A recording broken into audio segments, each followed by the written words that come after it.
Hello friends, आज मी तुम्हाला instant डोशाची recipe सांगणार आहे। अगदी 10 मिनिटात बनून रेडी होतो आणि चव पण खूप छान लागते।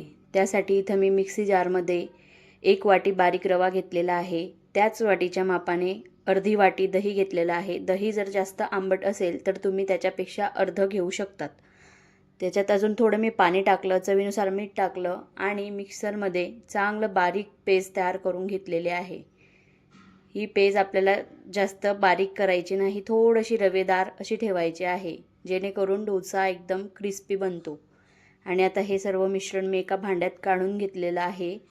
या रवणाला परत एकदा मिक्स करून झाकून ठेवायचं आहे। हे आपल्याला 10 ते 15 मिनिटासाठी या रवणाला रेस्ट करू द्यायचं आहे। त्यानंतर त्याच्यामध्ये मी थोडीशी इनो टाकेल।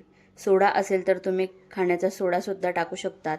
थोडंसं पाणी टाकलं आणि चांगलं फेटून घ्यायचं आहे। जेवढं मी पाणी आधीच टाकलेलं होतं, नंतर आपल्याला पाण्याची आवश्यकता असली तरच आपण याच्यात पाणी टाकायचं आहे। हे बघा, खूप परफेक्ट असं बॅटर आपलं तयार झालेलं आहे।